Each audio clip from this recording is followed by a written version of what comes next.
Eh ako yung nabaril. Ako yung nasugatan. Eh bakit ako yung kakasuhan, sir? Paano namin malalaman ang side mo? Eh nagtago ka. And besides, ayon sa mga reklamo laban sa'yo, eh lasing ka daw. At pinunutan mo siya ng baril. Oo, inaamin ko. Lasing ako. Pero siya yung unang bumunot, kaya pinagtanggol ko lang naman yung sarili ko eh. Hindi harapin mo ang kaso. Kung wala ka talagang kasalanan, patunayan mo sa harap ng korte. Pero sasabihin ko sa'yo, marami ka pang kailangang ipaliwanag.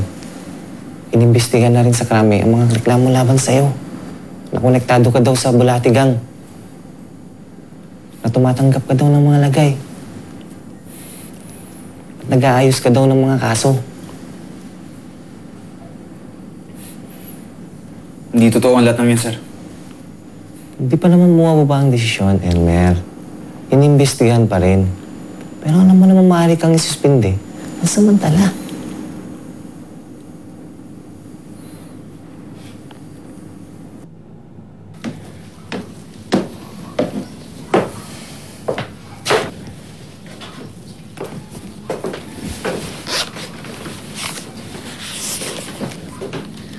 Saan galing tong perang to?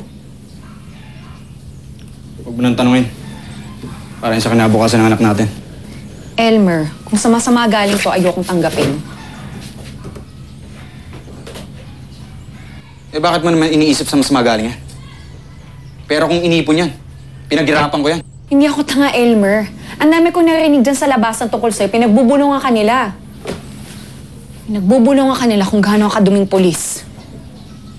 Mga inggit lang ang mga yun. Huwag kang makikinig sa kanila. Sigurado ka, Elmer? Eh kanino ko ba maniniwala? Sa akin o sa kanila?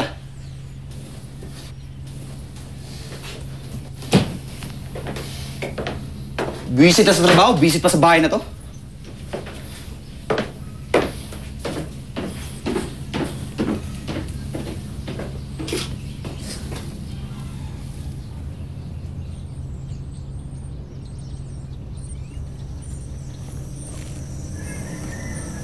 Nakakapanibago ka. Tahimik mo, pare. Puro na lang kasi problema, pare. Sunod-sunod na lang. Parang wala nang katapusan eh. Ganyan talaga pa minsan. Sa dami ng problema, hindi ka na makahinga. Kami ni Mrs. pag dumaraan sa mga ganyang suliranin, sabay kami nagsisimba. Nagdarasal. Baka naman yun ang makakatulong sa'yo. Hindi kaya ng dasal at simba ang mga problema ko, pare. Pero alam mo, wala namang ibang gagawa ng paraan para masolusyonan ng mga yun eh. Kundi ako din. Makakaya ko yung mag-isa. Ayokong humingi ng tulong kahit kanino. Kahit sa Diyos.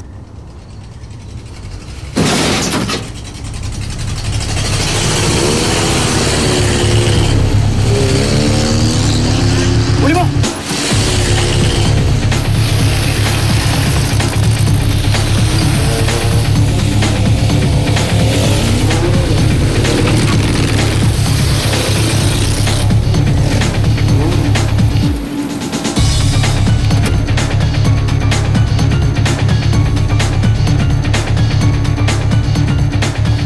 Miguel! Taas mo mga kamay mo! Gago ka!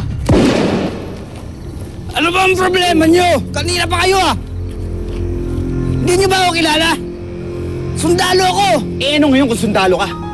Una, binangga mo yung sasakyan namin. Tapos tumakas ka pa. Sumama ka na lang sa amin sa presinto. Doon ka na lang magpaliwanag. Ah, hindi!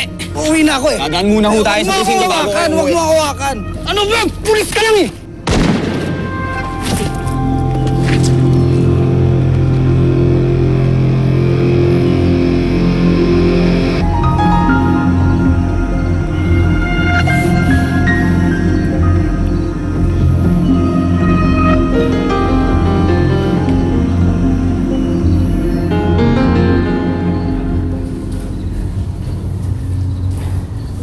Anong tinitingin niyo?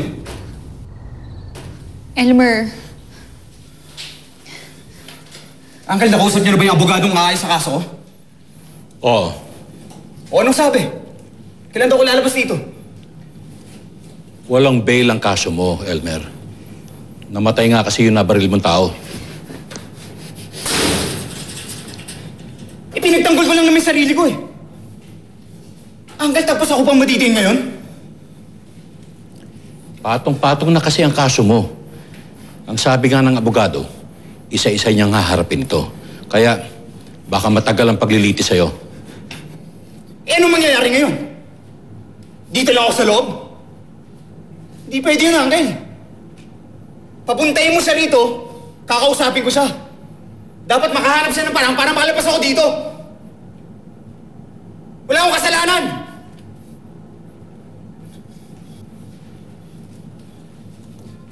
Wala akong kasalanan! Alabasin niyo ako dito! Wala akong kasalanan!